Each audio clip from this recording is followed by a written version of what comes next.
Welcome to episode 185 of the Campus Comics Cast, and after reading World Tree, I've decided to spell my name differently, so this is $K0++Reed, and I am joined by... M!K3. And $4$D. And in this episode, we are reviewing James Tynion IV's first volume of World Tree, discussing the first 5 appearances of one Namor the Sub-Mariner, and we'll close out the episode with some trivia and a CLZ shake. So I guess, unless either of you have anything you'd like to talk about, we can just jump right into World Tree. Yeah, I think so. I would just love to just see how confused the listeners are right now after our introduction. After our leet speak, after trying to go all leet speak on everybody. Yeah, well, you know, Shad refuses to properly spell World Tree whenever he writes it out. So you got to think about it so hard. I just want you to know that every single time I type in World Tree in my notes, I typed in W0rldtr33. So for the record, so my notes have it that way. The same way with fear and all that stuff. Oh my. H34R as opposed to just putting fear, so sticking to the theme. That's right. So it's important, apparently. So apparently. Okay, so we ready to get going with World Tree then? Yeah. Yeah. Okay, so I have a synopsis. Now, I always like to write a little bit of character intros. Just it helps me, I think, as much as it just to kind of know what characters, who they are, what their relationships are with some of the other characters. I do have some spoilers in my character intros, so it's going to tell you some things that are going to happen in later issues of the series. So I guess if you want spoilers, but not spoilers this early, then skip ahead a little bit and then come back and listen to this later on. I don't know how to describe it. So, but I think our main character, or at least our first character that we're introduced into this is Gabriel Winter, and he is basically the head of a search engine called Angel, and to put it mildly, he's rich. And what he does is he pulls together a group of high school friends. They pull them back together to stop the Undernet. And of course, his name, I think, is a nod to Wintermute from Neuromancer. So, because there's a character in William Gibson's book, Neuromancer, named Wintermute, which is one of the artificial intelligences. So I'm just throwing that out there, and I'll come back to something else about Wintermute here in a minute. The next character, and we actually have like the four friends, and for the most part, the 4 friends are interchangeable. They really don't have any of them could have taken on any one of these 4 roles. So you have Liam. He is probably, I guess he would be the one that is Gabriel's closest friend. So he's one of the friends that Gabriel pulls back in because he was also there for their first encounter with the Undernet. And he has, we'll just define it as a close relationship with Gabriel. And he had dated Amanda. And Amanda is another one of the friends. Then you also have Darren and then Yoshi. And I guess Yoshi is the tech guy of the group. They're all technical, but he's the one who does the system builds and such. Then we have Fear, PH34R, and this is the Undernet personified in the body of Gabriel's sister, Sammy. Then you have Gibson Lane, and Gibson Lane is the character who's responsible for the first killing spree that takes place in our story. And Gibson is once again a nod to, I think, William Gibson, who wrote Neuromancer, coined the term cyberspace. Then you have Ellison Lane, who's maybe, if there's a second main character, it's probably Ellison Lane. And as you read the story, he probably is going to take on the role of the main character. He's Gibson's older brother. Then you have Fausta, who is Ellison's girlfriend, ? Then you have Siobhan Silk, and Siobhan Silk, she's an FBI, quote-unquote FBI agent, who's partnered with Nikki Gallo, but you learn that she's actually working for somebody that they only refer to as the devil or the boss, and that is the actual head of the agency that Agent Silk works for. So, are there any other characters that you feel like are worth mentioning or singling out at this point? No, None that I can think of. I'm not familiar with some of the books you were mentioning that maybe some of these character names were inspired from, but then you had Ellison. I mean, I think of Harlan Ellison as a famous sci-fi writer, so that'd be That's interesting true. to send a message over to James Tynion and ask him where he got his inspiration. Yeah, Harlan Ellison's even quoted, I think, on the first page of the first issue from "I have no voice and I must Oh, scream" or something like that. So I haven't got it is. that Yeah. story pulled up yet. Let Yeah, me tell you how much I've come to hate you since I began to live. And then it says Harlan Ellison, I have no mouth and I must I scream. must scream. Yep. So there you go. So yeah, but the other, like the Wintermute is and Peter or, and, oh gosh, William Gibson are basically, he's the author of the book Neuromancer. So all right, now before we jump into the actual synopsis, let me give you a real brief synopsis here. So you have a group of friends who have not seen each other in a long time are pulled back together for the end of the world. So would you say that was a adequate synopsis for this story? Or any other Why, story. yes. Yeah, or it could also be the exact same synopsis for Nice House on the Lake, by the way. Oh yeah. Oh, yeah, that's true, yeah. So, well, this is the synopsis for World Tree, the short synopsis for World Tree, instead of the short synopsis for Nice House on the Lake. You must have got that from AI or something. No, that was all me. That was 100% me. That is not AI written at all. But yeah, it's just like the stories. I mean, as far as the very most simple version of the plot, it's the exact same plot. Now it's carried out in a different manner. But now the next question I have is: did either of you go to the website? No. No. I didn't Ah, even know there okay. was. You mean there's a Well, World Tree website, huh? yeah. So if you can go to the very first page, at least on the digital version, they have that little pop-up window, right? And it's to worldtree.net, and you can go to W0. You have to spell it incorrectly or correctly, depending on your point of view, Shad.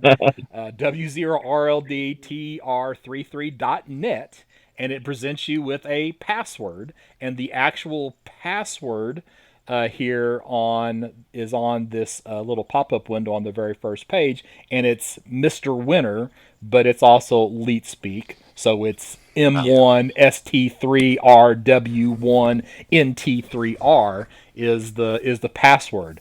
And then once you get into the site, there's not actually very much that you can get to, and I had to cheat because there's a members page, and when you click on the members page, it asks you for a separate password, and I did not see the second password anywhere, so I'm wondering if maybe the second password's in the second volume instead of being here in the first volume. So I just went to Reddit, and somebody There you go. posted that the password was dial up.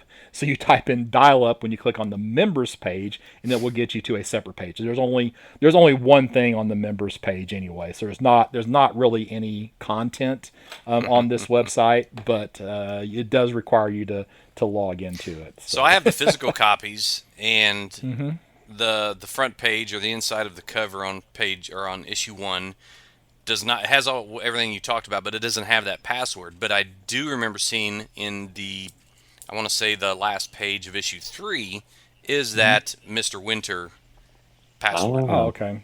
Yeah, see, it's I don't know. I'm showing Yep, that's what it looked this like. is yeah, this is actually like the second or third page of the digital version. So, Oh, okay. and it's got that password there. So I guess they rearranged it for the Right. digital version. Yeah. Okay, so issue 1. And I apologize to anybody who listens to this. I kind of like to generally keep the synopsis brief, but I had a hard time condensing this one down a little bit.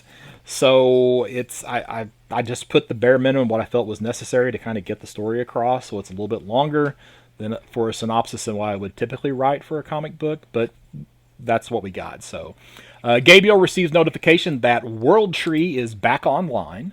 Gabriel has a brief flashback at his computer where he is sitting there with bleeding eyes, and he asks Liam to shoot him. And when I say a flashback, it's back to high school, college days, and now we're several years past that. Gabriel then dismisses all of his staff. Then he learns that over 60 people were killed. And at that point, he decides to contact his high school friends who were there for their first encounter with the Undernet. Fear, PH34R, and you only know it's Fear because we get these little words on like certain tops of certain pages, so you know who the focus is as far as the main character. Having just killed someone, logs into the Undernet to watch Gibson Lane's killing spree live. It appears anyone who sees the images from the Undernet is then possessed by them. Ellison, along with Fausta, are driving to see Gibson when they both learn about the killings. Back to Gabriel's flashback, Liam shoots the monitor instead of Gabriel, and it appears to have brought him back into the real world. Gabriel then is in an online meeting with his friends. He is able to convince them all to get together and work to stop the Undernet one more time. And then Ellison arrives at the police station and is taken back to see his brother when Fear arrives and kills the cops and Ellison's brother, but leaves Ellison alive. So there's your synopsis for issue 1. Again, apologies for it being a little bit longer than what I would normally do for a synopsis. But what are your thoughts, comments? I guess we should talk about the creators on this. I skipped completely over who the creators were on this story. Who cares? Right? Who cares? It's not important. So we have James Tynion IV is the writer and the artist. I've forgotten who the artist is. Fernando Blanco. It is Fernando Blanco. Okay, thank you. So what are your thoughts on the first issue? Shad, you go first. I would say my biggest thoughts on the first issue is there's too many characters right out the gate, which immediately puts me on like I gotta remember who all these faces are. 100%, yeah, 100%. Will not like Nice House on the Lake. Then, yeah, because it has 3 times as many characters. Wow. Okay. Yeah, yes, just FYI. And I'm just wondering if that's a Tynion trait sometimes. Is like he loads the deck full from the front. I mean, I don't mind that many characters building, as things go, but like, in the first 5 pages, I've got to remember the faces of 6 different people. It throws me off immediately. And it doesn't in person too. when you're like, this is Frank, this is, and you just load up a bunch of people. I'm just like, I didn't pay attention to who they all were. But otherwise, I mean, I thought the story was neat. I'm kind of grabbed by it at this point in time. I'm interested. It's weird enough, and I like the technology angle of it as the kind of the starter. But it is there's still a lot of mystery around it, where I'm like, okay, something's going on, but I don't really know if I can explain what it is. Especially like the way that Fear and I can't remember the other guy who's going around killing people, like they're showing their phone screen and it scrambles their face. Yeah, Gibson Lane. Gibson, yeah. Mm-hmm. And it kind of scrambles their face and almost like paralyzes them for a sec or takes them out of it for a sec, and then they make their kill at that point in time. It's just, I'm like, okay, what is it? What does that mean? That's kind of the biggest thing at the end of issue 1, where I'm like, I've got a lot more questions than I do answers, but that's good for a first issue, I feel like. Yeah, I knew in the first issue that we were onto something special, that this was going to be a good story. I do not believe at all that it was, and I'm easily confused, so that's saying something for me to say. I didn't have any confusion as to who people were. I think the art helps with that as compared to Nice House on the Lake. That was it was sort of abstract, just figures and faces, and there were a lot more characters, like Scott said. I think it helped tremendously that Tynan had sort of like banners or headers to show who was Hmm. the center point character for different scenes. That helped. It kind of introduced you. Sometimes seeing a name is in big bold letters helps you remember things. Mhm. I didn't have a problem. I was pretty hooked right off the bat. There's I think this is a different kind of horror, and I'll get into that more as we go. Yeah. Yeah, I'm with you, Mike. After having read Nice House on the Lake, only having this number of characters was a nice change. Eh, Also, the artwork was the term that I use for Nice House's artwork was muddy. It's muddy, which makes it hard to sometimes even differentiate the characters. I said the characters were kind of just interchangeable, but they're at least the group of friends is distinct enough that they all kind of have a particular look and a particular mhm. personality isn't even the right thing, but they have a very particular look, so it's not too tough to get them confused. Where in Nice House, you had some characters who they basically look the same, you know. Yeah, So absolutely. And they had icons to represent Mhm. them. And then you got confused with the icon, and the icon had to Mm, do with what their career was, and then you had their name, and Mhm. it did it was a bit challenging. Yeah. Now I will say that I actually read this 3 times, plus skimmed it a fourth time for the synopsis just to kind of hit the high points, you know. So I did spend a little bit more time in this than I did on Nice House. I'm wondering if on a second read through, if it would, become a little clearer in Nice House, but it just didn't. It didn't do much for me the first time to to want to go back and read it a second yeah. time. So Well, as different as Nice House on the Lake was from House of Slaughter or something is killing the children, this is different from Nice House on the Lake. It's a different kind of horror, like I said, and but it's winning me over more so than the other two. one thing that I noticed was that, and I'm going off of the digital version, but on my notes I have page 5. So let me see if I can find it here. Of issue 1. Of issue 1. Yeah. So I gotta find page 5, which doesn't seem right. Someday I'm going to talk to someone who can tell me why they don't put page numbers on comics anymore. So this is actually from the scene where Gabriel back in. Do they ever say if they're in high school or college? I'm not really for sure if they're in the flashback scenes that they're in high school or college. Mm, So when they're back in school, let's just say they're back in school. All right, there's this scene where you kind of see that position, that kind of digital effect, and there's this wolf that you kind of see as part of the digital effect, and that shows up again on page 44. Again, I'm talking about of the digital version, where you see oh yeah. this possession effect. I gotta find it again. You mean like the distortion? Yeah, so you have that distortion, and there's a wolf again, almost like a werewolf type Hmm. looking, because it has like a humanoid body with a wolf head.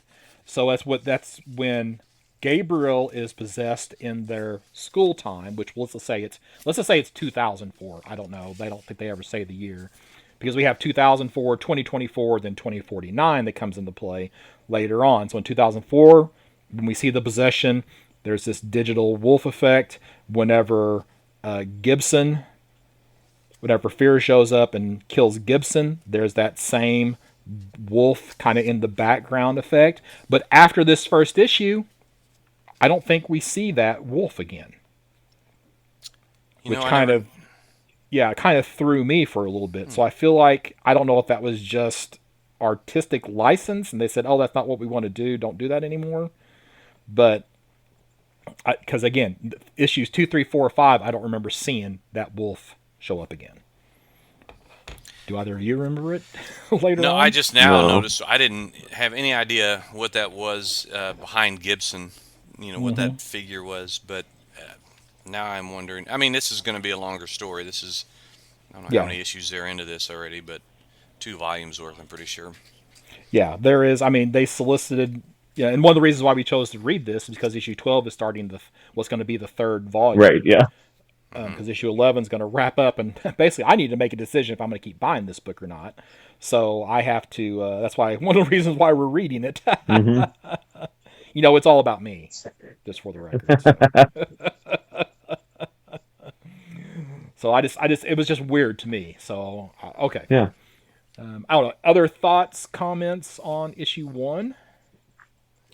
I don't think so. No, not specific to that issue. I mean, it's the same kind of same the same thing goes throughout. Is that the style of, I mean, you got Fear is a certain type of killer, and I think I'm jumping ahead if I try to talk any more about this, but we'll just wait. And I guess we should go ahead and mention that Fear is basically a naked woman that walks around. So yeah, I didn't know how else to say it, but yeah, to me, it's almost like this is a sign of a good story when I'm not completely distracted by the fact that she's naked and she has completely all white hair, yeah. and it's like at first I was like, Do not whoa, make a comment about the color of her hair. curtains and Ah, not,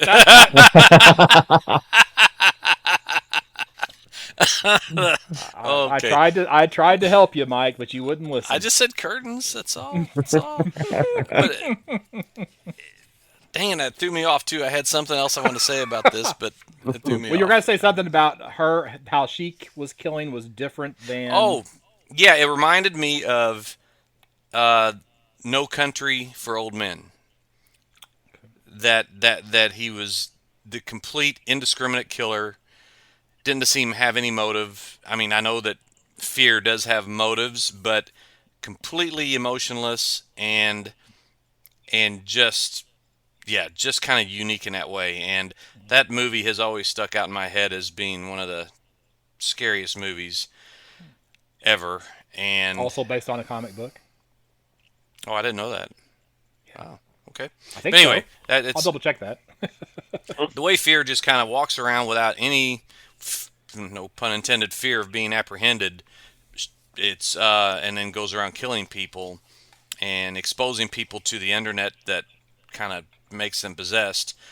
It's interesting that way. So yeah, we can move on. Okay, I was trying to look up the comic book, but I'll come back to that later on. So, all right, so issue 2. So, Fear is searching the Gibson home when Fausta arrives, searching for information that she wants to use to basically to sell to a podcast. Back at the Gibson home, Fausta discovers a strange signal symbol, excuse me, and then uses Gibson's computer to connect to the internet where she becomes possessed. Back at the police station, Silk and her partner arrive to question Ellison when a lawyer arrives, paid for by Gabriel, to get him out of jail. Back at the Gibson home, Amanda and Darren arrive to burn the place down when they discover that Fausta is being possessed by the internet. So a little shorter synopsis for issue 2.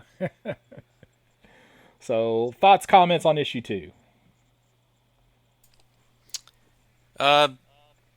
I think that this seems to be the kind of horror that really taps into. It's more of a psychological state. It's not like. Oh, I wanted to make one comment too. That is it me, just me, or do you think Julian Assange is somewhat of an inspiration for the character of Gabriel? I hadn't thought about that. I don't know who that is. So Julian Assange created a website called WikiLeaks. Okay. He's actually, up until recently, had been living in a embassy in Ecuador, actually in the United Kingdom. So it's an Ecuadorian embassy in the UK. Oh. They finally kicked him out. He was brought under arrest by the UK police. The United States has been trying to extradite him because what happened was there was a data leak during or shortly after the Iraq War where they released this video showing U.S. forces killing what they thought were Iraqi insurgents, and it turned out to be actually Iraqis that were helping the United States. They were actually some Oh, interpreters. geez. So they actually blew it up, and apparently they tried to cover it up. And they had basically I don't know if it was a helicopter or a drone that was in the area, so they had drone footage, Mm-hmm. and Assange uploaded this. Well, of course, the U.S. government decided that they didn't like Right. that, and wanted to arrest him. So it's that whole, is he a journalist or is he a hacker type of mentality. He also Gotcha. published all whenever the Democratic National Convention was hacked back during the Mm. 2016 election, Uh-huh. and all the stuff came out or from like Hillary Clinton's Yeah. email, and he was also the one that published all that too. Oh, okay. So Gotcha. without taking sides, he Yeah. definitely pushed the limit on what's acceptable behavior as a journalist and made a lot of enemies in the But government. Yeah. but all that being said, I just took Gabriel just to be like a was it, I can't remember the two Google guys, Sergey and Zuckerberg. Larry Oh, Ellison. Google, Gurgle. Yeah, not Larry Ellison. He's Oracle. Anyway, I just take him to be one of those guys. He did. I think it was the white hair that Yeah. maybe made me think that, and I thought, well, Yeah. could be. Well, the white hair, and I guess we could talk about that. The white hair he actually was redheaded. He gets the white hair after his experience on the undernet. His hair turns white. Yep. So I don't know if it's in issue 2 or 3 or whatever, but that's coming up still. But yeah, he was redheaded. Sammy was also redheaded, since they are brother and sister, right? But neither of them are redheaded now. Right. They had the color scared out of their hair. Or something. Exactly. So yeah. The only other comment I have about this issue is, okay, maybe I missed something because I only read it once, or maybe once and skimmed through, but I'm not really sure that the police had probable cause to keep Ellison in custody. I mean, he was a witness to Fear killing Gibson, and maybe there just weren't any police around to witness, or at least alive anymore, because she came in and killed that one police officer that was escorting Ellison in there. But it seemed beyond what my experience would allow for them to keep him in custody until the FBI got there with Silk and Nikki or whatever. So Well, I didn't really have a problem with that, just because of the fact that he probably was wanting to do anything he could to help. So he probably stayed voluntarily. He was actually answering questions from the two agents when the lawyer shows up and tells him to stop talking. yeah, that's true. I mean, I don't. A lot of this happened behind the scenes or between the pages. Who knows? But Yeah. first thing, because he even at the end of it, and when when they were interviewing him, and the attorney came in and said, "Hey, you can leave now. We'll come back in 24 hours. He won't leave the county." And he said, "Oh, I can go now." So it almost made it look like they were holding him. But he was scared. Yeah. He was probably looking for as many answers, for answers as much as anyone. So And also at that point, it was I'm just going to keep saying FBI until we find out who they actually work for, because I don't think they ever actually say who they work for. But the FBI was the one that was questioning him, not the police, right? Yeah. So I think it's the 'cause it FBI. was- I think it did say the FBI, but I might be wrong. yeah. So, but they probably are associated with the FBI, but there is some higher I don't know level that the agency. devil lady is. The She boss does- slash devil. She looked And like it's not that she Cruella looks DeVille like with her that. long Yeah. cigarette holder. That's This is how not they your refer typical to her. FBI agent. Yeah. So the one thing I'm going to mention is when Fausta is searching through the Gibson home, she finds this symbol. It's like a triangle with an incomplete triangle with an incomplete circle. It's hard for me to explain what it looks like. She takes a picture of it, but then that symbol shows up twice later on, and it's both in that there's a future sequence coming up set in 2049, so it's going to be 25 years after the events that take place in this part of the story, where that symbol is also on the door of a building, and that symbol is also on the chest of what I'm going to refer to as fear agents. They look like giant fears. And that's I don't know how else copyrighted. to. You can't say Yeah, fear agent. that well, it's PH Oh, okay. 34R, not Touche. FEAR fear agent. So there shouldn't be any confusion, right? So, but I don't. I only saw that symbol those 3 times in this story, but it was there repeatedly. So I don't know. Do you, either of you remember seeing that symbol more frequently? No, I think I would have had to read it as many times as you did to pick up that maybe. Yeah. Okay. And then I guess one thing for some reason, like fear, whenever she's killing people, that's when she has to be naked. But then, like when she's riding a motorcycle, she puts on like overalls and drives in, then walks into the police station, Right. takes off her overalls, goes around, kills people. I don't know if she wants freedom of movement. I don't know what the deal is there with that. Right. We see later a sign that that tends to be a trend with some of the people that, whatever, go to the other side, the internet side of things, the whole nakedness part of it. Well, I think that's just part of the and they describe it later on. What happens whenever you view the internet? It's basically possession. So then the cure there has to be an exorcism. So this is really just kind of a different form of demon possession. Is ultimately what it kind Yeah. of boils down to. Yeah. All right, we ready for issue 3? Yeah. Sure. All right, shorter synopsis here. Ellison leaves the police station and is escorted to an autonomous car. Gabriel managed to sneak into the evidence room of the police station and was able to destroy the evidence that the police have concerning the Undernet. He then goes back to the car and chloroforms Ellison so that he can take him back to the hotel that he's rented out, kind of in secret. Amanda and Darren are able to rescue Fausta, but fear lights the house on fire. Ellison awakes bound with Liam interrogating him to discover what he knows about the Undernet, which isn't much. Silk checks in with the boss, aka the devil, depending on who's referring to this particular character, and learns that Gabriel Winter is in the area along with Fear, and Fear is the individual that they're actually looking for. Amanda and Darren bring Fausta back to the hotel while Fear sits in the parking lot and watches. Okay, so I have the first comment on this one. All right, so Gabriel's hair turns white from his experience with the Undernet. Fausta's hair is dyed blue.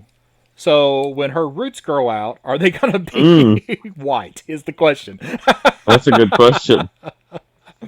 I think if they're not, then he missed. Then that's an error. Yeah. Yeah, that's a good. Absolutely. That's really my only comment. Yeah. That's my only comment. On 3.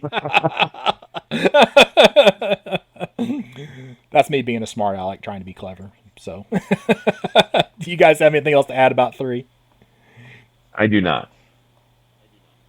I think it's in 3 where I thought that, is that where the guy pulled up to Fear because she's clearly not normal, walking around naked. Mm-hmm. He pulled up, rolled down his window, and asked if she was okay. And she says she's having a good day, and then she kills him. yeah, she. Yes, because that's almost as if she had super strength or something. I mean, it was. Yeah, I think that was. Where was? Yeah, that's on in the digital version.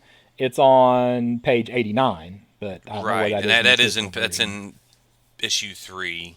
Yeah, and yeah, the guy was just like making sure she's okay because she's walking around naked down the street, and she basically grabs his head and smashes it into the window, or the window's almost rolled down, and just kind of like, I'm thinking, man, she must be pretty strong, but maybe that's what possession does to you as well. So just a note I made. Yep. Anything else for 3? Not for me.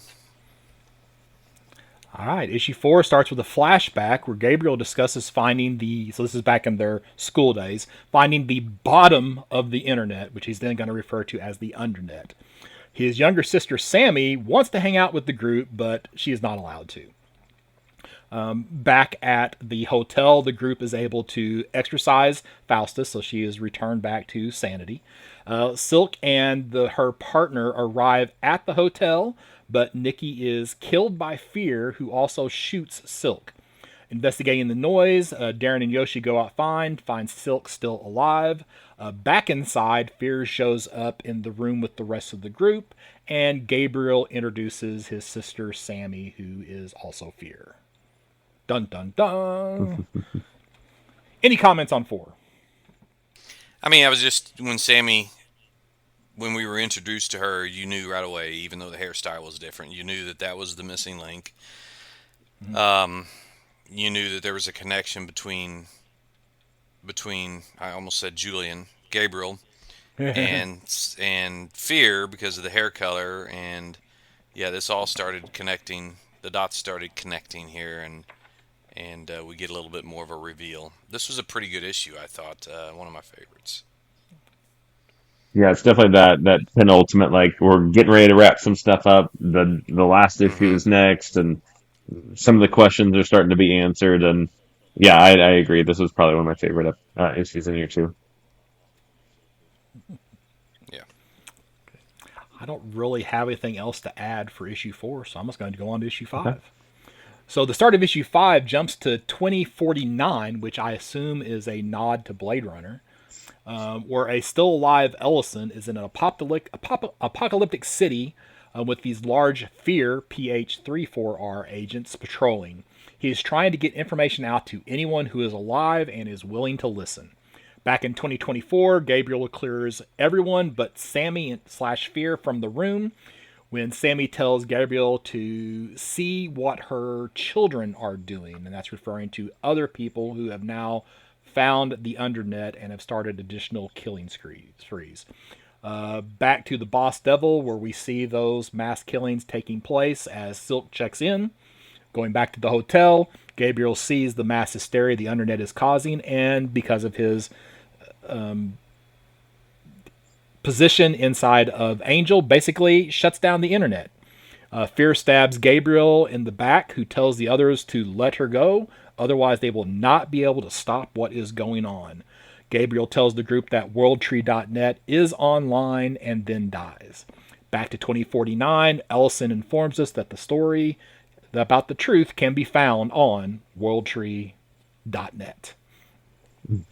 For anybody who wants to listen. Yeah, it was interesting. This is an interaction between Fear and Gabriel, and the whole group, and she's actually is trying to even convince them that Gabriel is a bad guy, that he's done it. And I think there's probably no surprise, or they wouldn't be surprised by the friends that he maybe had done some bad things, like corporate greed type stuff. But it was a very weak attempt by her to maybe sway them over to her side. Otherwise, I thought this is where I didn't expect him to die in this issue, but it made, I guess it doesn't really change the course of the story.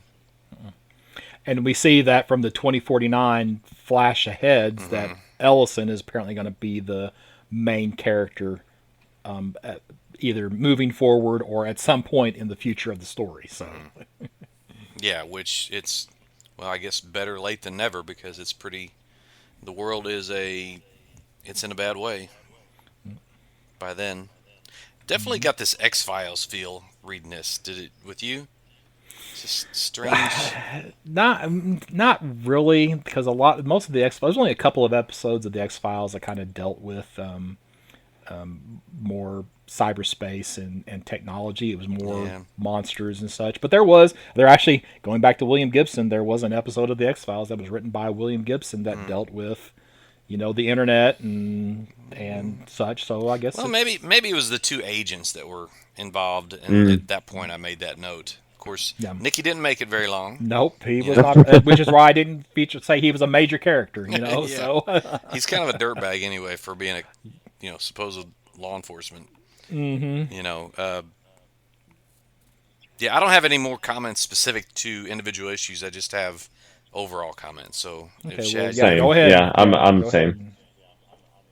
Okay, so I made these notes even before I started with any of the notes, like the observations I made issue by issue. But to me, this is a distinctly different kind of horror. It's the kind that feels like in this day and age it could really happen. I mean, you've got AI, and uh, you just have social media influence on people. They commit atrocities because they find an echo chamber that they can speak to and get encouraged, and there's no personal investment by these people that encourage them to do bad things. I don't know. I know I'm speaking a bit obtusely on this, but it's different than the horror of the 19th and 20th centuries when you had the Frankensteins and the Draculas and the Wolfmans and stuff. It's different, a different kind of horror. It's almost like you remember the Ring and the Hmm. Yeah. VCR type stuff. You get it's technology that's contemporary and makes you think about, wow, man, could that happen? And it just resonated that way with me. And that's what I was getting at earlier when it really taps into someone's psychological state. I mean, of course, as a story, it exaggerates it to get the desired effect. But I think that if I were to put myself in Tynan's shoes, that's where I feel like he's drawing from. And I think a lot of good stories draw from real stuff. So that's just a long way of me saying that this is a whole different type of horror. Like I said, as much as A Nice House on the Lake was different from Something Is Killing the Children, this is very much different from A Nice House on the Lake because that's dealing with aliens and stuff. So I I dug it. So James Tynion has this quote: "To all the weird little people on the internet who made me into who I am today, and to everyone else who has to put up with it." So that's kind of basically Yeah. where he gets his talks about his inspiration for this from. And then something else, because this word has dual meaning. This first volume is called Terminal, which in computer language means a workstation that somebody sits at. They used to call them dumb terminals, where it was connected to a back end server, right? Mm-hmm. But Hmm. terminal also could mean Illness. finished or dead Ending. or Hmm. the end. Yeah, so it kind of has that dual meaning. Hmm. Huh. I was a little surprised by the whole. Ultimately, it kind of comes down to demon possession for me. Is kind of how this is. It's just a demon possession from the undernet instead of the underneath, a la Stranger Things. So I feel like he's pulling from a lot of little different areas to pull this together. I guess I was maybe expecting something a little bit more technical. I don't know. All kind of more like the Mr. Robot TV show. Mm. I was looking for something more like that as opposed to a horror story in a just a technical setting. So Right. Well, it's drawing from other similar stories. I guess that's true. But let me tell you, if he had written Dark Knight's Death Metal, which also dealt with similar to Stranger Things, he had the dark universe or the dark mhm. multiverse or whatever. This was so much. This has a much better framework than what Mr. Snyder did. Scott Snyder did with Knight's Death Metal. All that. I would have liked to have seen something like this, but involving superheroes. It would have been it would have been fantastic. I never read Dark Knight's Metal, It so was a mess. I can't really speak to it one way or the other. Hot He mess. wrote a book or two that was in the crossovers, so maybe his were a little more put together. Yeah, I mean he was working for DC. So like I think Scott, you said this one time that I made a comment about the type of work that different creators do and the difference between what's produced or put out by a big Oh company yeah, and what's their own stuff. Hmm. Maybe it was you, Shad, that said it, but they tend to save their best stuff for their own creator own stuff well, sure, or yeah, work. That makes Hmm. perfect sense. Yeah, I don't blame them. But I really wish, as a big DC fan, I would have loved to seen a big crossover event with the same kind of you know uh, good writing. All right, Shad, you got any final thoughts? yeah. I wanted to like this book so much, and I think there was something about it that just didn't hit me. I think it was visually interesting. I really liked the character designs, though I didn't like all of the characters introduced at the same time. I thought the plot was easy to follow. But the plot was just okay. Scott, I really liked what you said about it being a different kind of possession kind of story. It almost made me like it a little bit more going, okay, if I take a step back and I simplify and I just make it a possession story, then I kind of like it a little bit more. But I don't know if I even liked it enough to go to issue 6 of it. It just kind of fell short in the amount of things there are out there to read. It's just like something about it wasn't grabbing me, and I don't know what it is. Yeah. I'm right there with you. I really wanted to like this, and that may be why I feel like I'm a little bit disappointed Yeah. in it. I like to think of myself as a tech guy, and so I was really more interested in the technical aspect of it. Then when you see things like, oh, they built a website for it. Oh, there's nothing on this website. It's uh, it was that some of that stuff was some like I'm a letdown, and then when it's just demon possession through technology instead of something unique to technology that is the issue.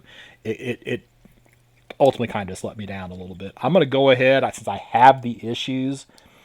I'm going to go ahead and read the second volume and then decide if I need to do it pretty quick because I've got the pre-orders for what starts the third volume are coming up here in about a week. Hmm. So I guess I can't read all of it. I guess I can read like the next three or four, and then I need to make a decision quick about whether or not I want to continue this or Yeah. not. So we're gonna grade it. You got any other final comments? Good grade. Okay. I'll go first. So I gave it a very good fine 5.0. I'm not convinced that I'm going to continue this. I'm going to read the issues that I have, and we'll read the issues that I've already pre-ordered, and hopefully pretty soon make a decision. But based on what I've seen so far, I'm not gonna keep going with it. I'll go next. I probably will be the highest grade of the bunch of us, and I'm going to give it a very fine plus 8.5. I think that the art's fantastic, and it makes the story work in a lot of ways that a Nice House on the Lake maybe didn't work for some Mm-hmm. people. Um, I like the vehicle for which the horror or the possession trope is put forth. I like this. I think, like I said, this is the kind of horror that makes you go, "Geez, man, wouldn't it be?" I mean, you think of George Orwell and Big Brother, or not George Orwell, but is it George Orwell? Yeah, Yeah, 1985. yeah, yeah. Yeah. yeah.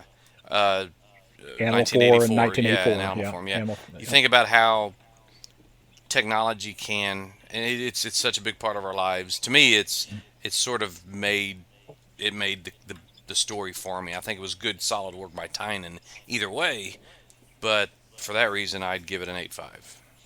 I'm a fine plus 6.5.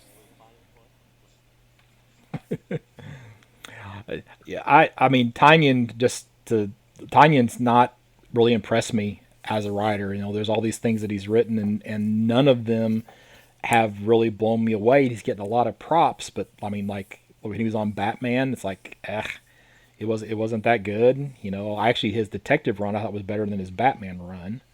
So I was okay with him when he switched over to Batman. I thought, well, this could be good, but then it kind of went downhill. That's when we got Punchline and this massive insurgence of new characters that really Yeah, didn't, that was you corporate know, edict.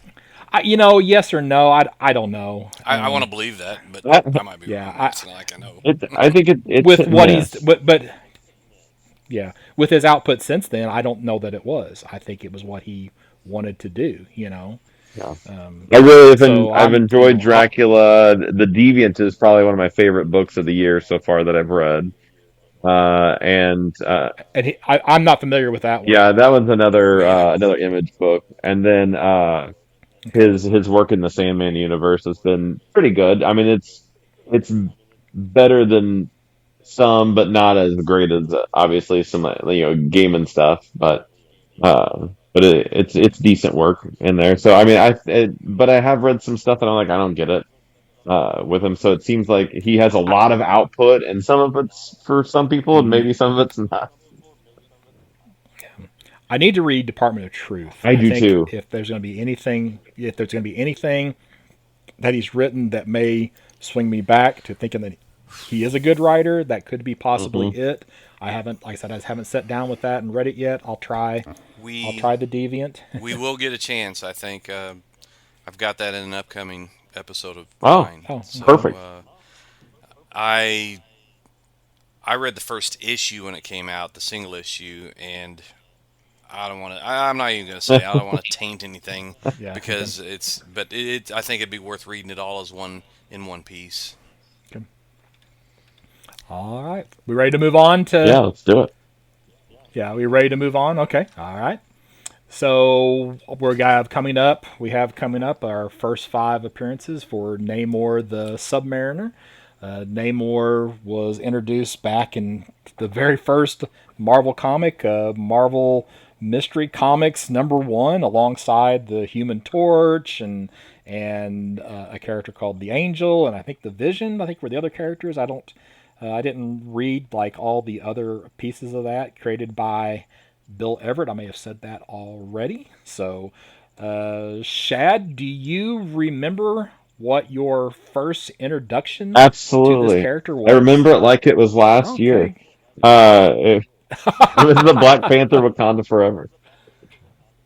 Oh, really? Yeah, I Okay. mean, All I've right. heard the name before, but I didn't never consume any like Yes. of the work that he had been on. Like I never read a book that included Namor at all. And so my Oh, real okay. first character introduction was just with Wakanda Forever. Oh, okay. So you hadn't you weren't reading X Men when he was part of like the X Nope. Men or any Fantastic Four stories where he had showed up as the bad guy for Fantastic No, Four. I don't do a lot of Wow, Marvel at all. So it's kind of few and that's far true. between. Yeah. Okay. Well, for me, my first was actually Spider Man, the Saturday morning cartoon, Spider Man and His Amazing Friends. So there's this episode where Spider Man gets invited to like this big giant mansion, and a bunch of other heroes get invited there as well. And Namor decides that I don't know, he just doesn't want to be there, or he needs to be by himself. So decides he goes wandering around the mansion, finds this pool. It's like, oh, a pool, I'll refresh myself. And he dives into the pool, and the pool is full of rubbing alcohol instead of water, which dries him out.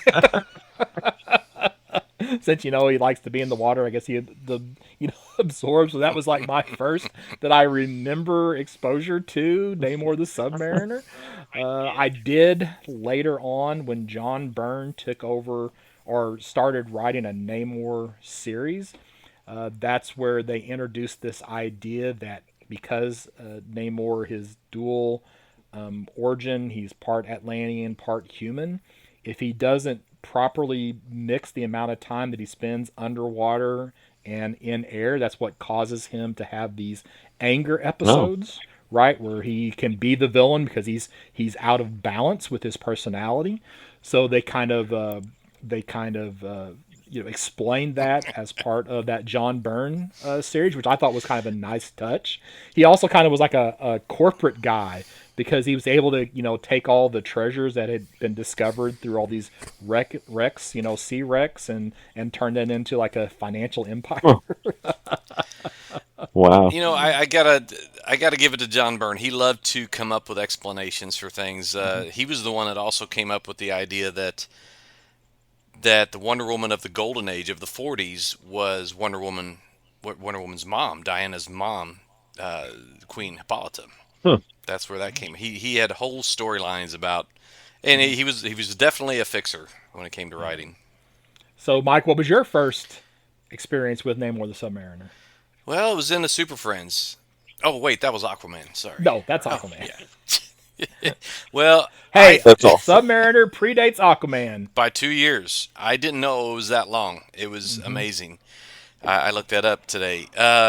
Actually, I'm pretty sure it was a copy of his 70s or his like Bronze Age series that I got a couple issues that came from my uncle that worked at Sparta Printing.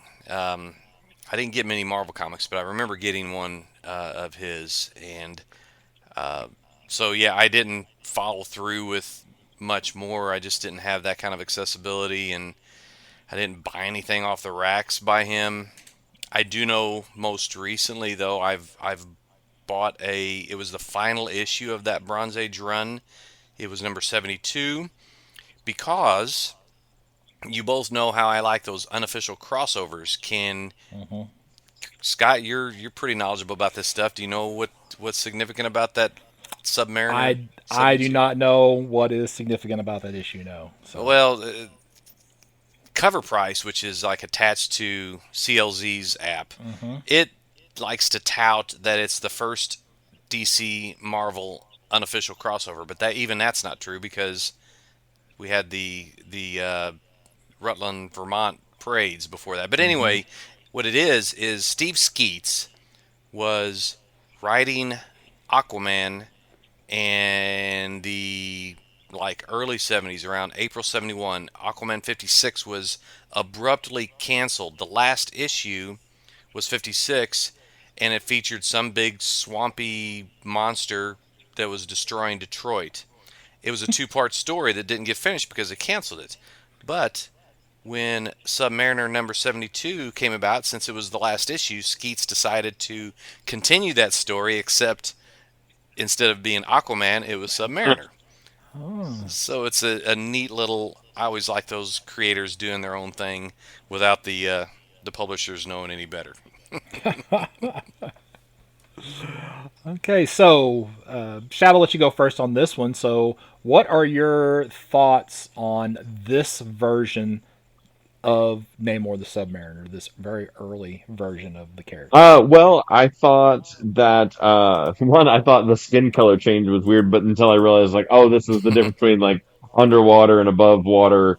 They're just Same. picturing him like a blue thing. I was like, what's going on? And then even in the water, like his skin tone changing from like green to blue and all that. Yeah. But no, in all seriousness, I thought I was very shocked and thought it was really cool that it was pretty progressive in how they are talking about the white man and land and very much invasion of like Native American territory kind of storyline. Hmm. And I was like, that was hard for me to believe that we were actually addressing that in comics at that time. So I thought that was really cool. Um, Other thoughts on Namor in general is that he definitely didn't have a problem taking lives, Yeah. and I was like, geez, he definitely isn't getting by with that. I don't think in current versions of Namor. And Yeah. also that he's not really great at getting out of the water unnoticed. I feel like anytime he's exiting the water and trying to be sneaky, somebody's catching him, cops are shooting at him or whatever. But they're not great shots either.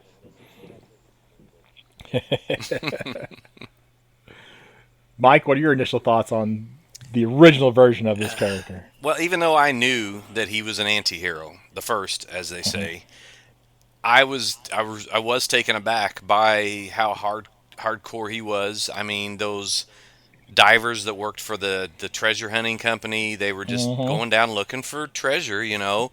and he cut their lines, he crushed their helmets, stabbed them. Yeah. It was rough, and Mhm. of course it's the first issue that happened in, so maybe the writers were getting a feel for it. But on the same note, Shad's comment about the uh, it, the surprise that they were, you just don't expect that in 1939 for them to be covering or highlighting issues like colonialism Hmm. and putting America in a bad light. I mean, it didn't make America look great in this story. Now, this is before we got into the World War, where World War II, and all of a sudden, there was a lot more patriotism and stuff because of that. But and rightly so. But I'm just saying, it was interesting that this was very forward thinking for its time. Hmm. Well, by the fifth issue, they do start talking about the Germans Hmm. and Yeah. teaming up the Atlanteans teaming up with America to fight the Germans. So it does kind of move that And way. yeah, but then I think that's when it got more boring. It then Oh, became just another, fight the propaganda piece. Nazis Yeah. story. And I liked the idea that he was torn, and it was always a woman that kind of that was making him feel, it was Betty, and it was or maybe it was just Betty. I thought there was two people that he saved, but oh yeah, he saved someone, and then he also it was the cop, right? Or was Betty the cop? I guess. That he was a cop. Yeah. Yeah, well, she was the cop. Yeah, yeah, Yeah. she was the So cop. They put her undercover to. yeah, yeah. So anyway, Yeah, he yeah. he definitely he's a little bit swayed by a pretty woman, and maybe these Americans aren't so bad because they got pretty ladies. Well, that's something that carries forward because, like, for the longest time in Fantastic Four, whenever Oh, Sue true. Storm Yeah. showed up, that was like he wanted Sue Storm, and there's indications that Sue Storm wanted Namor as well. I think it was Grant Morrison. There was a Fantastic Four. I think it's just called Four story where basically he walks into a room that Sue's in, and he's like got his little skimpy shorts on, he's dripping wet from the water, and Sue just looks at him and says, "I'm married." This is one of those times where I wish you had the explicit warning that you put on her because he just cracks me up. And anyway, yeah, he's definitely he's swayed by the fairer sex. Yeah. So he's obviously in this version he's very naive, I think is a way to Hmm. describe it. He's also portrayed very young. He's not the king, he's just a prince. Hmm.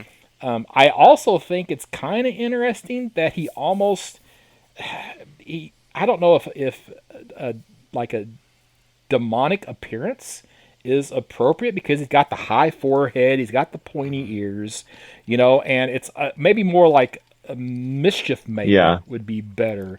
It's almost like he's more like a Loki's type Yes. character Yeah. as opposed to Atlantean or something like that, some type of trickster character, Yeah. which is kind of interesting. But yeah, you guys both brought up the whole complete disregard or complete misunderstanding of human life, that they can't breathe underwater, or that hey, there's people inside of those devices that you're Yeah, he thought they tearing were like apart or he didn't know ripping what they were. wars. He kept I yeah thought they were robots, or yeah what's this wire doing? Da, da, da, da, da. Yeah, so there's this naivety to the character at this point. yeah. So how closely does this version of the character match up to what you see or know about in with the character today? What's the same? What's different? Shad, I'll let you go first. Is the current comic book character anything like the movie character? Does anybody know? Uh, No, he's not No. really anything like the movie okay, character. gotcha. I was like, as far as the movie character goes, I mean, I think there's some qualities. I mean, he can fly and swim and is on land and is indigenous of some in kind of a way, and and in that part, but I don't. He definitely was more wisely portrayed in the movie. I felt like from what I remember seeing it only once. Uh, but that's all I really have as a reference. He's kind of, I feel like the movie version he's kind of like halfway between. He's the ruler, but he's also the younger Yeah, ruler. But he has some wisdom that this version of the character doesn't right. have. Hmm. And I think that's the same now.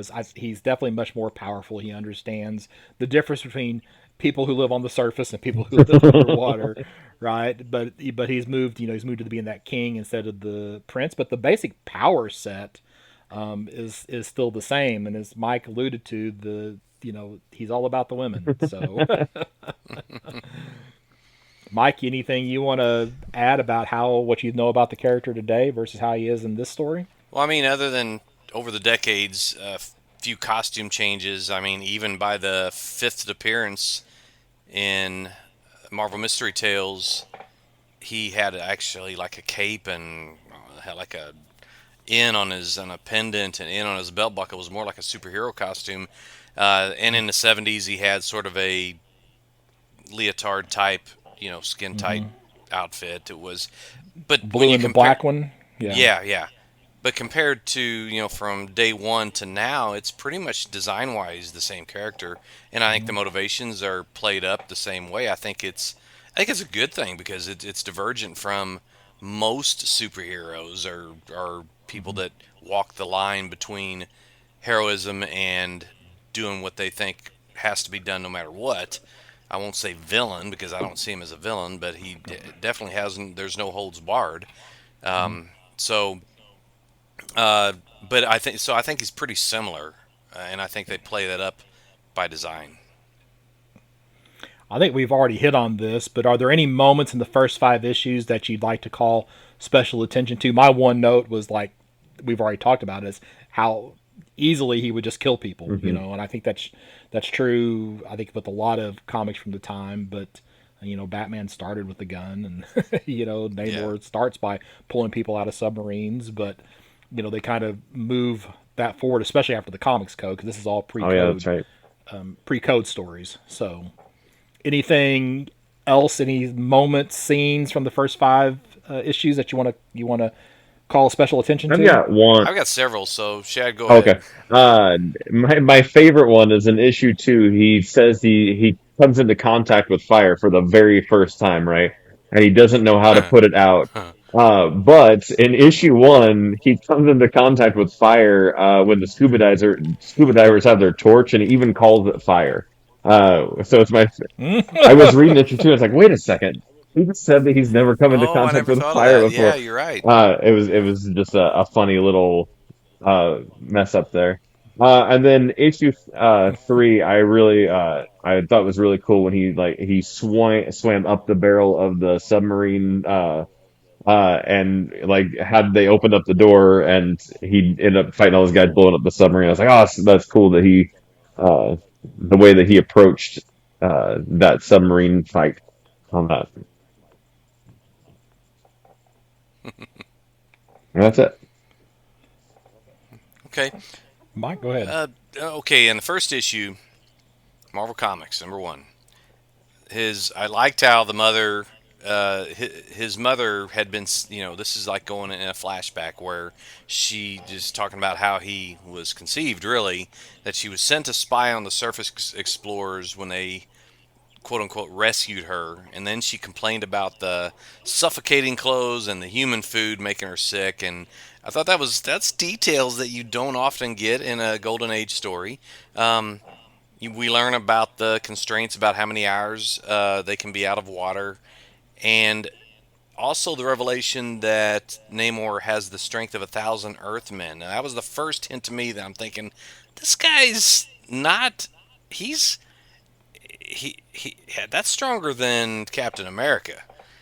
Oh Um, yeah. you know, uh, and then there's other stuff in the other issues that I'll bring up about the same power set. Dorman, I'm sorry, Dorma. Oh my gosh, is that her name? Yeah, it's Yeah.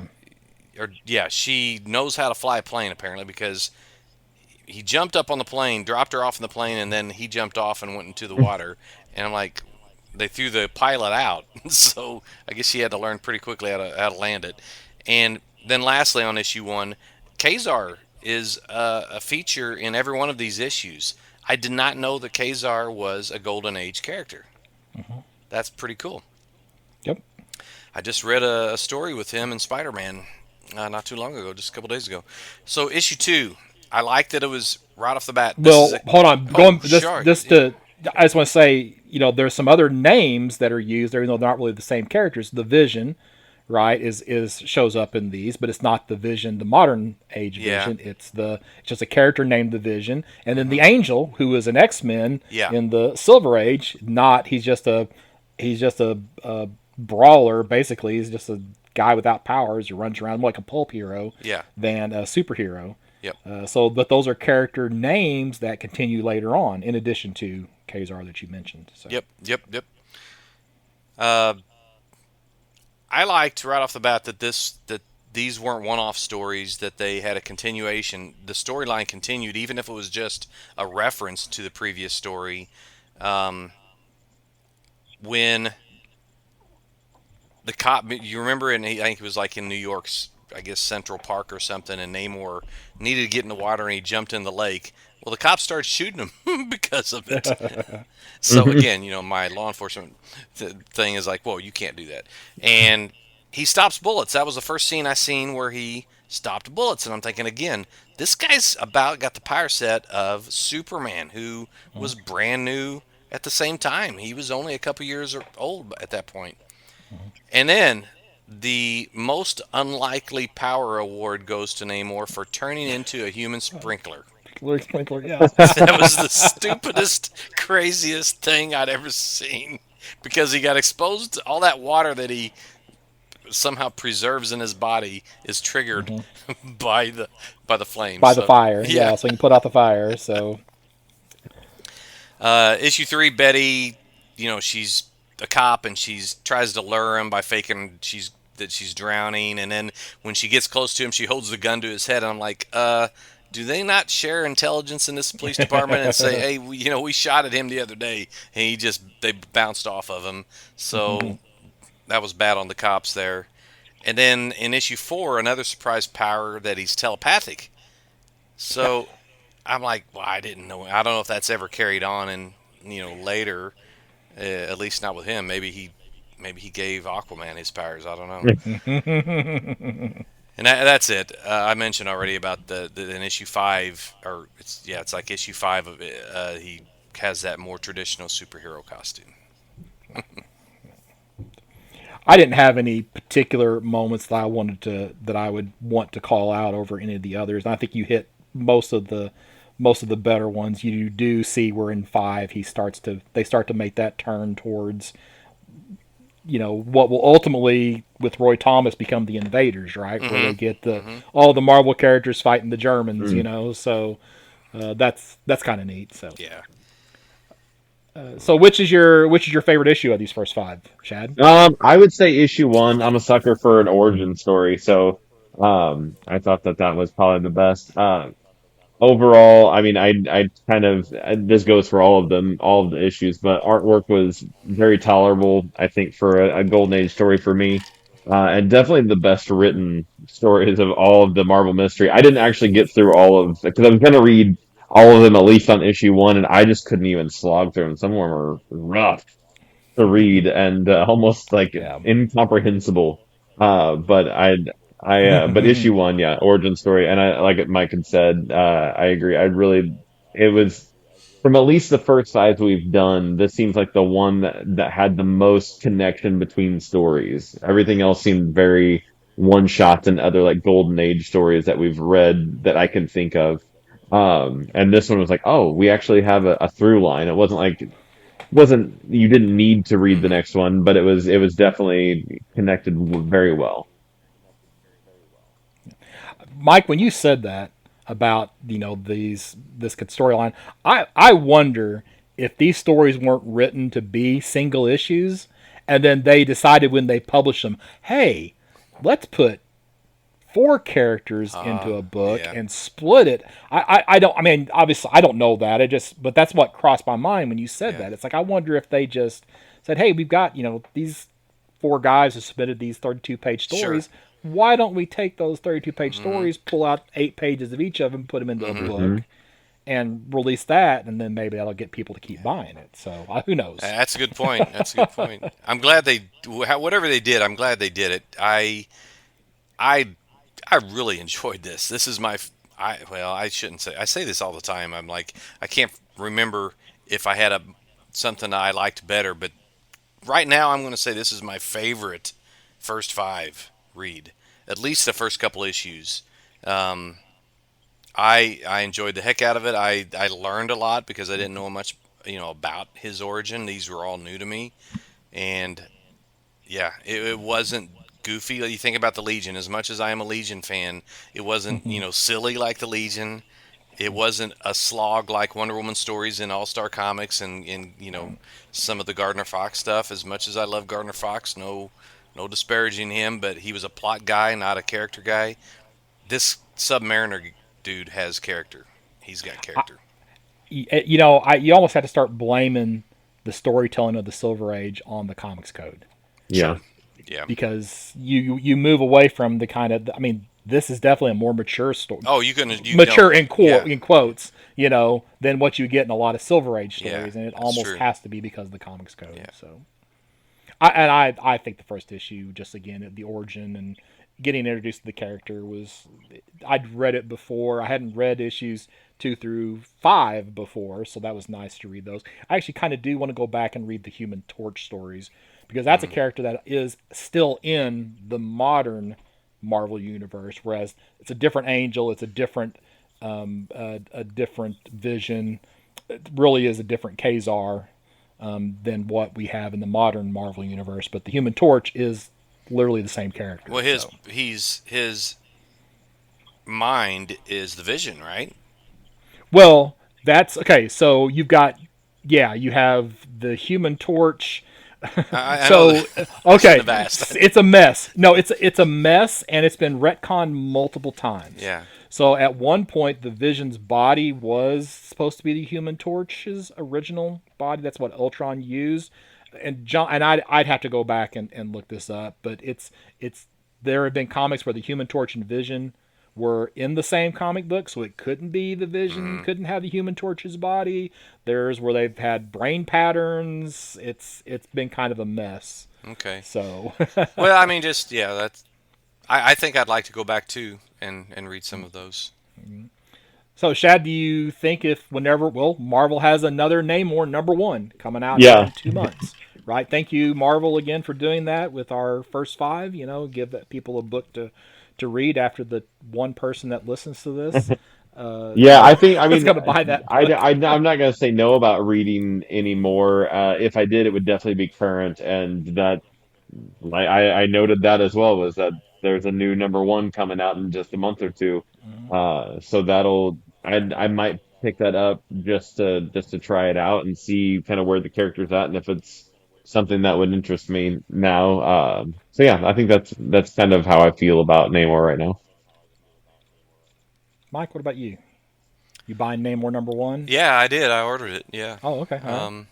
And it's an 8-issue series, so it's not a huge investment. But Jason Aaron, Oh, okay. I mean, I think he's he's built that kind of credibility that I would, and it's not your everyday character. So I I'm definitely getting it. Whether when you ask the question, do I plan to seek out more stories? Maybe not a whole bunch of modern stories, but I think I'd go back and read either Golden or Bronze Age Namor stories. What about the Burn Run? Would you consider the Burn Run? I'd try it. Yeah, I would. Okay. Yeah. Do you have some? And I don't know. You don't have to look. I just offhanded there. I generally don't read a lot of Namor. He's not a character I seek for. But if I hear that there's a good story, I am actually going to go pick that up. So just because I want to read good comics, and hey, guess what? I actually have the first 25 issues of How did Burn you Namor find it right that here. fast? Well, actually, I had it in a pile because I make lists of comics that I'm missing like issues to sell or I need to complete some. So I guess I have this in this pile. No, I have all the first 25 issues of it just sitting right there. So I guess I had it in a stack to put up on eBay. So Well, if I it just haven't, ends up being for sale, just let me know. okay, You've influenced me. okay, all right. All right, so we ready for some trivia? Did we decide? Are we tag teaming this, Mike? Are we just going to try to work together on it? I think we're gonna. This is Okay. going to be, All right, it's going to be Campus Comics Presents a team up book. team up book. Yeah, you guys work together. You're gonna crush all 8 of them. I know Okay. you will. Okay, good. So hopefully they're easier than some of the last ones have been. I'm looking at some of this and I'm hoping that I pronounce everything right. That's all we're going for. Okay, Are you guys ready for this? all right, hit us. We're ready for the first question. Okay. Which X-Men member was not taken to Battle World in the original Secret Wars event? This is multiple choice now, so you get a little bit of a gimme on here. Okay, good. Okay, So we have all A, right. Nightcrawler, B, Beast, Okay. C, Storm, or D, Rogue. Who was the first one or the second one? Nightcrawler, Beast, Nightcrawler was the Storm, second or one. Rogue, Oh, Beast. Oh, okay. Nightcrawler. which was Wow. not taken to Okay. Battle World in the Secret Wars event. What year did Rogue come about? When Oh, was her? she was in Avengers Annual #10, which predates Secret Wars by quite a bit. Okay. I'm pretty sure it's going to be either Nightcrawler or Beast, and I am leaning towards Beast as my answer, Mike. But I would not. I would not stake my life on it. Mine But I'm would gonna be lean. a complete guess because Okay. I I'm gonna go with. I'm gonna go. We're gonna go with Beast as our final answer. That is correct. Woo. Okay. All right. All right, 1 for 1. Next one up. I think you guys got this one. What is the hero name of Kate Kane? Oh, I'll oh let you take this one, Mike. I know it as well for the record, but I'm gonna let you take it. that would be Batwoman. That is correct. Final answer. Okay, I agree. Yeah, I didn't even. I have a piece of original artwork by Jeremy Hahn that has Kate Oh, Kane do on it you? Oh, on my nice. wall right over here. I finally framed that Huntress sketch that you Oh, had Joe Staten do. thank Yeah, you. Okay, I cool. got that framed and up on the wall. Yeah. All right, question All three. right. Who was the first Yellow Jacket in Marvel Comics? Oh gosh, I mean it should be Hank Pym, but I'm trying to think if there was some other character named Yellow Jacket before Hank Pym, Yeah, this because feels like they a trick question. as we see they recycle those character names. I'm going to go with Hank Pym. Do you want to agree with that, Mike? I agree. That is Okay, correct. Hank Pym is our Three for final three. answer. All right, good. Isn't there a game show where you got a pair of contestants and one just agrees or disagrees? I don't know. Sounds. Maybe. I'll be that guy. I agree or disagree. Yeah. Okay. All right. Number 4. What is the supervillain name of Leonard Snart? Got it. Leonard's. Okay, I do not know this one. I figured Mike would have He's a this one. Flash villain. I'll give you some hints, Scott. Oh, okay. So then is that it's not Captain Cold, is it? Ding ding ding ding Oh, ding. okay. All right. That's Okay. correct. All All right. right. Moving on to number 5. I only got that from the hint. You guys are halfway there, living on a prayer. All right. So, who was responsible for the murder of T'Chaka, Black Panther's father, in the comics? So that I believe, which is why they're enemies, is Ulysses Claw, who later on turns into the Sonic guy. I think that's why they're enemies. It's going to be unless you just know something better than I do, Mike. Nope. Don't know. Okay, I mean, we're I gonna go know with, from the movies, but I don't think that's not the same. no, no. So okay, so Ulysses That is Claw. correct. Final answer. Yes. Okay. All right, number 6. Which hero team first appeared in the 1971 comic Marvel feature number 1? Oh, do you know this one, Mike? I'll give you a hint if you don't. Hmm. I can give you a hint where you will get this for sure. Okay. Okay, so I'll just start naming team members Okay. until you figure it out. All Okay, right. Doctor Strange, Okay. Incredible Hulk. The Defenders. Nice. I was gonna say after Doctor Strange, but I thought let me get one more into my belt. All right, All number right, 7.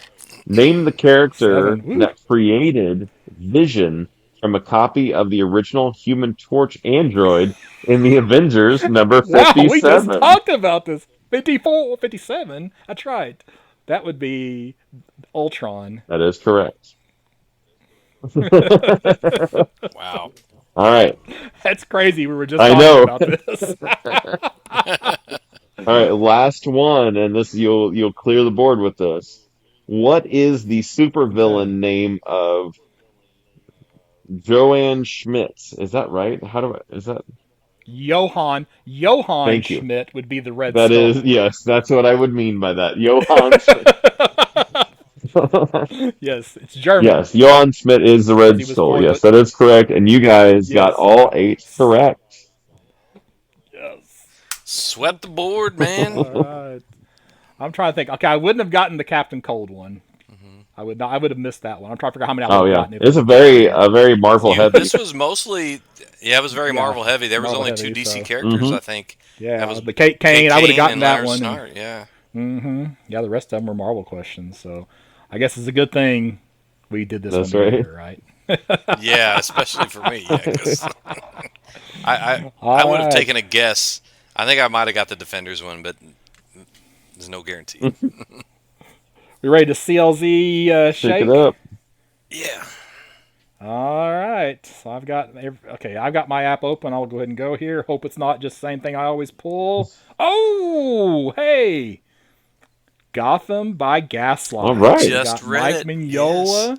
Yeah, I haven't read this in a while. I think I've watched the movie since I've actually read it. And of course, this is timely since they're getting ready to have the sequel should be out very within the next month, I Yeah. think, for this title. We It's talked about that solicited, in a yeah. previous. It was Yeah, solicited already, yeah. yeah. So in this one, Bruce Wayne comes face to face with Jack the Ripper. And it So was he it was makes his drawn way to by Mike Gotham. Mignola. Who's the writer? I forgot. Robert Green. Bloch. Who? Robert Bloch, Bloch, says here That is can't the be creator. right. That's not right. No. Okay, let me see if I can I wanted zoom to in say on it the was. cover. Gosh. Okay, it says Brian Augustin? Augustin, yes, on the cover. So why? Oh, he does an introduction. Oh, gotcha. Yeah. Yeah, so I lost it. So It was he does Augustin. the Yeah. introduction. That's right. I was going Okay, to say Robert Greenberger, but then I thought, no, that's not him either. So Yeah, that's I. definitely a good one to read, and the comic is much better than the animated story. Though I guess they changed the animated Hmm. story so that it would be a little bit of a surprise for people who had read the comic. So And this is just for the the record. first official Elseworlds book. Okay. Yeah, it's an evergreen book, Chad. Hmm. It's Yeah. well worth reading sometime if you get a chance. Absolutely. I Have have. you read Oh it, yeah, Chad? I've read a few times. Oh, Oh, okay, all okay, right, okay. I gotcha. was saying if Okay, you hadn't, I would bring you a copy to Yeah, I read. think So I have a. I think I I think I own a have several physical right now. copy and a digital copy of it, probably. Good deal. So, all right, next. I'll go. Okay. I know my glare doesn't allow you to Yeah. see it, but this is what happens when you have a big collection of Action Comics. This is from 1976. Action Comics. Goodness gracious, I can't even see the number here. Number 461. It's. I remember the cover. It's where the kid's throwing a tomato at a poster of Superman on the sidewalk. It's your typical Bronze Age, late Bronze Age, well, mid Bronze Age book. Elliot S. Magan is the writer. Kurt Swan's the penciler. Elias X exclamation point Yeah, Magnum. Elliot S. exclamation point Magan. That's right. And I can't say I've read it. If I did read it, I couldn't tell you anything about it. I've got the book though. All right, I'm taking my book over your book, Mike. Just for the record. So, Good call. all right, All all right, right. Chad, what do you got? I have Cryptozoic Man number 4. This was a mini series from Dynamite that was made famous from the Comic Book Men TV show because it was Mm-hmm. one of the two of the comic book men were the writer and the artist, Brian Johnson and Walt Flanagan. Mm-hmm. And this is the final issue of it. Not much else to say about it. It was a weird story that I enjoyed about aliens and cryptids and kind of a weird cryptid superhero mashed up of 4 different cryptids. It was a weird one, like it. I bought the trade. I actually went out to New Jersey and went to the secret Oh yeah, stash and actually picked it up there, and I still haven't read oh it. that's funny. But I bought it out there, so that's Yeah, kind of cool. So, absolutely. all right, oh, Chad, we didn't talk about what we were doing You next ready to do it? I episode. know what we're doing next What are we episode. doing next episode? Oh, do you? Yeah, Okay, good. on So, 186, we're going to be covering our pre-orders from the Next Phase catalog and the Marvel catalog and previews or wherever else we find stuff. all right, cool. And Chad, if somebody wanted to reach out to you, where would they do that? You can find me and all my links on at shadschubert.com. That's SHAADSCHUBERT.com. Mike, what about you? Still a non-existent Blue Sky account, but otherwise it's Mike Atchison 5 on X, or Xwitter, as they say, or m.atchison90 at gmail.com. And I'm Scott Reed. You can find me at burgcomics.com, BURG comics.com, with links to social media, eBay store, and you can also email all of us at podcasts at W0rldtr33@birdcomics.com, and we'll be back soon with another episode.